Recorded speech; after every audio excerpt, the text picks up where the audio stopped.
Good morning, everyone. Wow, what an amazing venue. It's fantastic to be here and to speak to such an esteemed audience. So, as Jim very kindly mentioned, my name is Michael Cook, and I run Cognizant Center for the Future of Work in Europe. But today, I'm not going to be alone on stage. Very shortly, in around 10 minutes' time, I'm going to be inviting Jitka Beukenkamp on stage, who is our head of digital business in Benelux. And we're going to be having some interesting conversations. But before we do so, I'm going to speak to you about some of the research that I do, and specifically how technology is going to impact the future of jobs. Are we going to have jobs? And what are those jobs going to be? What are we as CIOs going to hire for in years to come?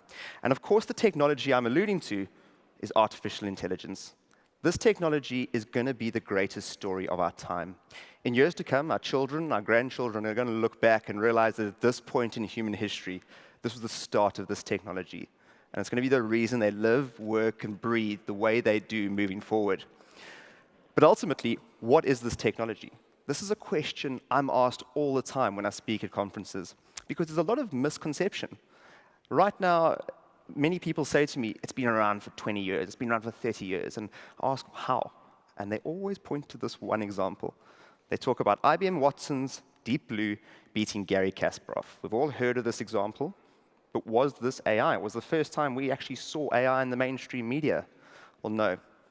This was algorithmic brute force, something very, very different. To understand when we first really saw this technology, at least coming out of the lab and into our faces, we need to talk about another game. Now, who here has heard of the game of Go? Yeah? Good few takers. Fantastic. So Go, for those of you that don't know, is an ancient Chinese strategy game, one of the most complex games on the planet. Just as a comparison, on a chessboard, you have around 400 next possible moves. On a Go board, you have 130,000 next possible moves. And if you extrapolate those figures out, doing maths that I have no idea how it works, you come to this figure over here. Now, that's the total number of moves in a Go board. But that number exceeds the number of atoms in the known universe. It blows my mind every time I say that. But what this means now is if you want to beat a human at a game of Go, you can't brute force your way through it. There's no computer on the planet that's strong or fast enough to do this. And this was a problem that was proposed to industry experts in this field around 2014. And they said 20 years away. It's going to take 20 years until we have the technology that can do this. But of course, Google had other ideas, and through their team at DeepMind, they developed a system called AlphaGo. And in 2016, they pitted AlphaGo against Lee Sedol, the world champion at Go. And it beat him 4-1. So that's not even a victory. That was an utter trouncing. And I'm sure many of us here know this example. This is nothing new. But do you know the follow-on to this story? Because there's another chapter. 12 months later, that same team at AlphaGo developed a follow-on, AlphaGo Zero. And they pitted AlphaGo Zero against AlphaGo, the original system. And does anybody know the score? The new system, AlphaGo Zero, beat the original system 100 games to 0. That's how fast this technology changed within 12 months. And this is the reason that artificial intelligence is going to impact our lives, our business, and our future of work so profoundly. And right now, we're starting to see this coalesce around business, and we're seeing real smart machines start changing the way we work. On the NASDAQ Stock Exchange, 8 out of the 10 top-performing funds last year were artificial intelligence-led investment portfolios. In medicine, a radiologist with around 20 years of experience, well, he or she could diagnose an X-ray with an 82% accuracy rate. An AI system can do it with a 99.6% accuracy rate.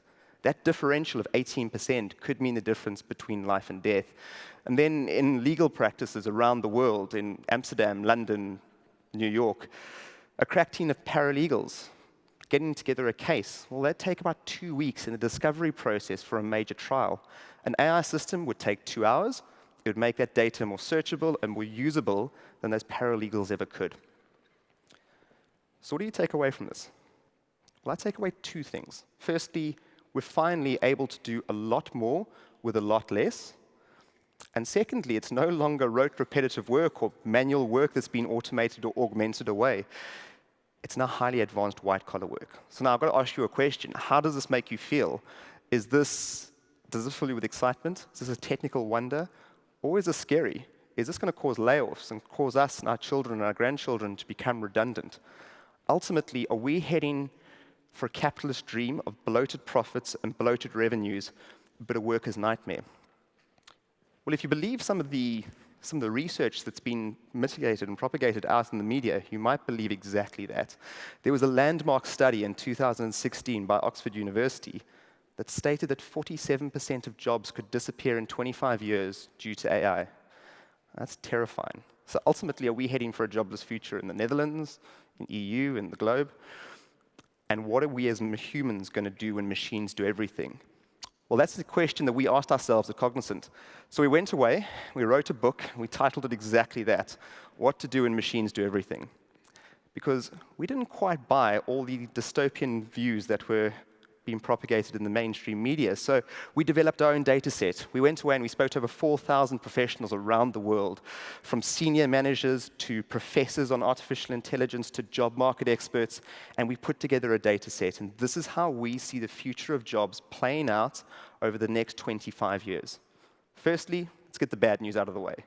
There will be job loss, but it's not going to be 47%. It's going to be 12%. And then the good news story is that 75% of jobs are going to be enhanced.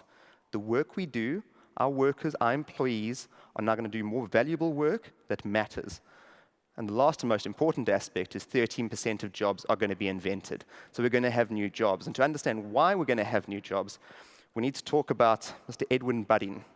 Has anybody heard of this gentleman? No. Well, not too surprised. Edward Budding lived in early 19th century Gloucester, which is quite close to where I live, and he invented the world's first lawnmower.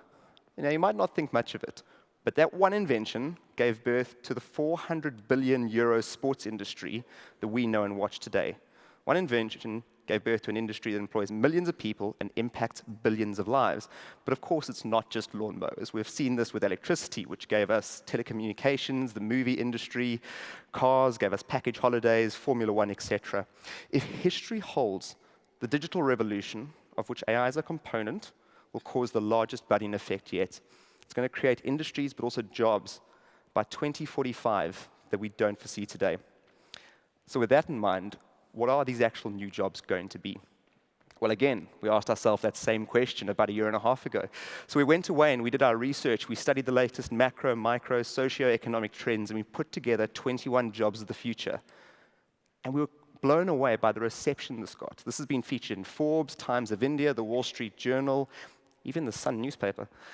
And we followed this up with another one, 21 more jobs of the future. And I was in New York 3 weeks ago launching that. So we now have 42 jobs of the future that we see emerging over the next 10 years. Now we have 2 minutes left. So forgive me if I don't go through each and every one of the jobs. But I'm going to talk about the buckets, the groups that they fall into. So we have now developed what we call the new molecule for work. And it consists of 3 elements. These elements are coaching, caring, and then connecting. So why coaching? Well, we're entering a digital world. And in this new digital world, the way we derive value is changing. So we need to be coached on how to derive value from this new world we live in. Caring. Well, the first person to live to 150 has already been born. A lot of us in this room could very well live to over 100. It's a good news story, that, but what does it mean for healthcare? Healthcare is going to be under immense pressure moving forward. So therefore, caring is particularly important. And then we spoke about 75% of jobs being enhanced. Well, that's great to say, but how does it happen? Well, you're going to need people on the ground making that connection happen. So I'm going to very quickly run you through 3 jobs that touch on these 3 aspects. And these could well be jobs that you could be hiring for over the next 10 years. The first, algorithm bias auditor. This is in the coaching bucket. Now, who here had heard of the Microsoft bot that was released on Twitter? I'm sure a couple of you have heard of that. It turned into a racist bigot within a day. This type of bias needs to be audited and addressed by professionals on the ground, and hence the algorithm bias auditor. The next falls into the caring bucket, an AI-assisted healthcare technician. Now, these will be trained nurses working in conjunction with AI diagnosis tools that can be deployed at scale, at volume, but at cost efficiencies that doctors simply couldn't.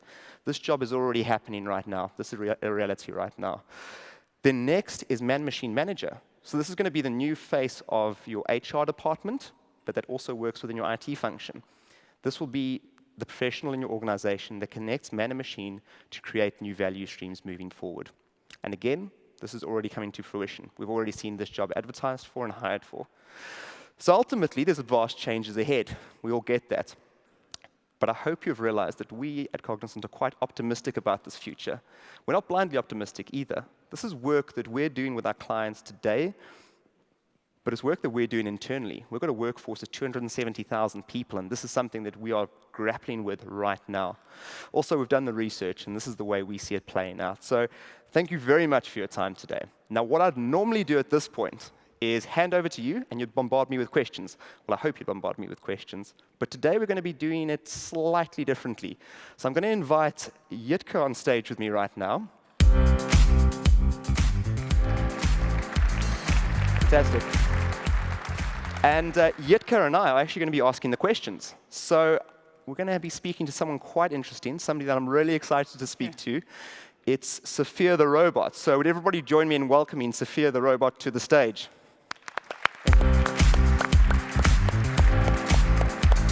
Hello, everybody. Well, hi, Sophia.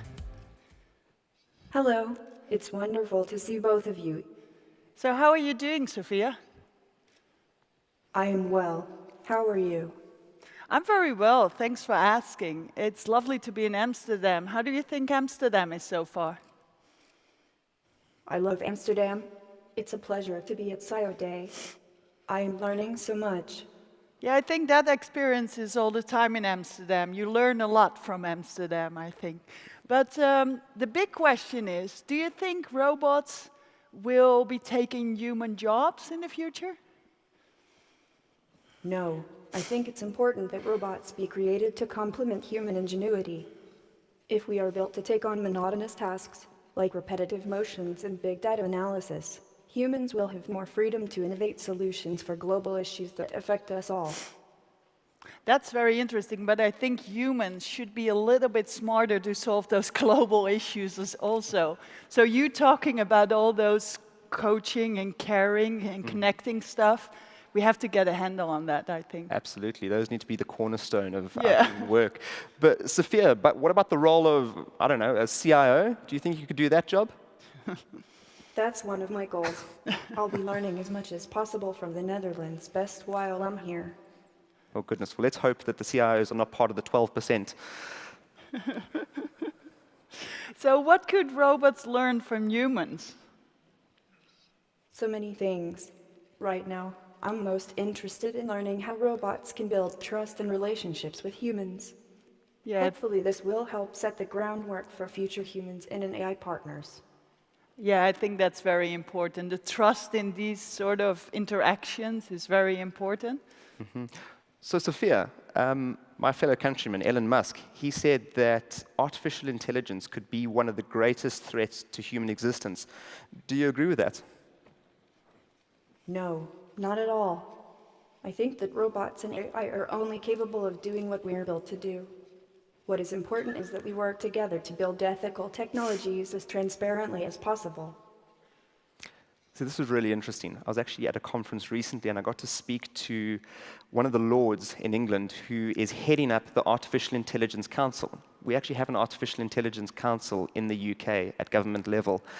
And he was speaking about the ethical frameworks that have been laid out. And they've put together a 5-point ethical framework that they are proposing is then hardwired into all AI systems moving forward. So this is something that's been tackled in the UK, and I also believe Canada is working on this quite extensively.